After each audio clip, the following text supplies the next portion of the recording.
Shalom Bapak Ibu yang terkasih, kita bersyukur kepada Tuhan oleh anugerahnya pagi hari ini. Kita boleh bangun dan menghirup udara pagi yang cerah. Sebelum kita memulai segala sesuatu, mari kita datang kepada Tuhan, kita berdoa dan sejenak merenungkan firman-Nya. Bapak, terima kasih buat anugerah-Mu di dalam hidup kami yang terus menyertai memimpin kami dari hari ke hari. Tuhan, sejenak kami akan merenungkan kebenaran firman-Mu. Kiranya hidup kami boleh terus dipimpin oleh Tuhan dan membawa kami untuk lebih dekat kepada Tuhan. Bapa, berkati perenungan kami pagi hari ini. Demi nama Yesus kami bersyukur dan berdoa. Amin. Pagi hari ini saya mengajak kita membaca dari Ezra pasal 6 ayat 16 hingga 17. Ezra 6, 16 dan 17. Maka orang Israel, para imam, orang-orang Lewi, dan orang-orang lain yang pulang dari pembuangan merayakan pentahbisan rumah Allah ini dengan sukaria.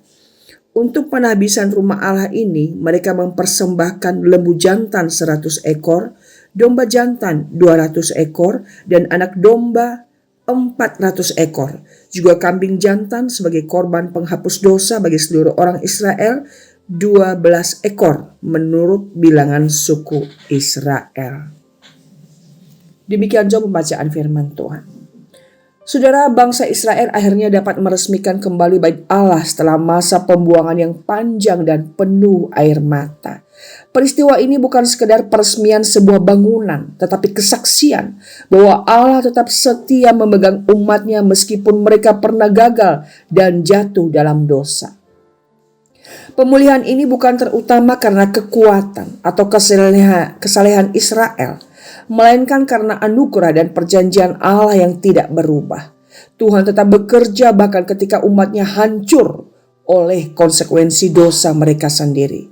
Menariknya, suasana peresmian itu dipenuhi sukacita, tetapi sukacita itu lahir dari kesadaran akan belas kasihan Tuhan. Mereka mempersembahkan korban penghapus dosa bagi seluruh Israel, seolah mengakui bahwa pusat ibadah sejati bukanlah gedungnya, melainkan kebutuhan manusia akan pendamaian dengan Allah. Mereka tahu bahwa dosa masih menjadi masalah terbesar mereka. Saudara, ini mengingatkan kita bahwa seringkali kita lebih sedih karena hidup kita penuh dengan masalah, persoalan. Namun sesungguhnya kita seharusnya lebih sedih ketika kita berdosa dan jauh dari Tuhan. Umat di dalam kitab Ezra ini belajar bahwa pemulihan sejati dimulai ketika manusia kembali sadar bahwa ia membutuhkan pengampunan Allah lebih daripada apapun.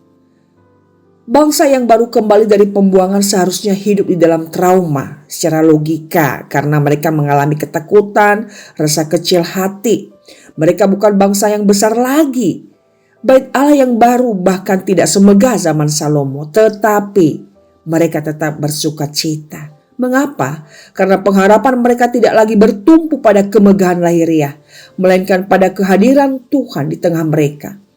Saudara, Injil juga mengajar kita hal yang sama, bahwa sukacita sejati tidak lahir ketika hidup menjadi sempurna, menjadi baik, dan semua keadaan berjalan lancar. Tetapi ketika Allah yang kudus mau kembali tinggal bersama umat berdosa melalui karya Yesus Kristus. Saudara, kadangkala kita merasa hidup kita sudah reruntuhan, gagal total, tidak seperti dulu lagi, dan penuh penyesalan. Tetapi kitab Ezra pasal 6 mengingatkan bahwa Tuhan sanggup membangun kembali apa yang telah hancur.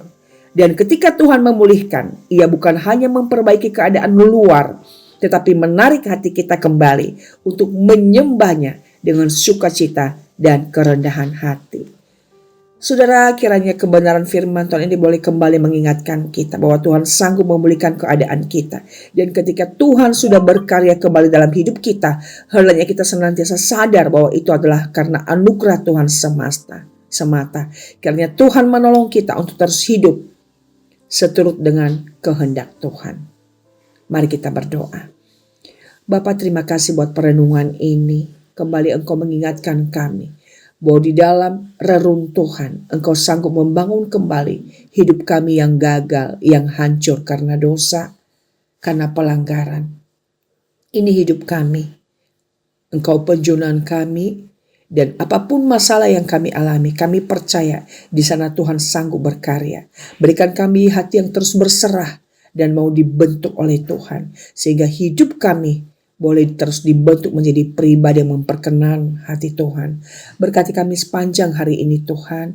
Dan kami mohon perkenanan anugerah-Mu untuk membuat berhasil apa yang kami kerjakan. Dan semua itu boleh mempermuliakan nama Tuhan. Kuatkan iman kami untuk terus berjalan bersama Tuhan. Demi nama Yesus kami bersyukur, berserah dan berdoa. Amin. Tuhan memberkati saudara.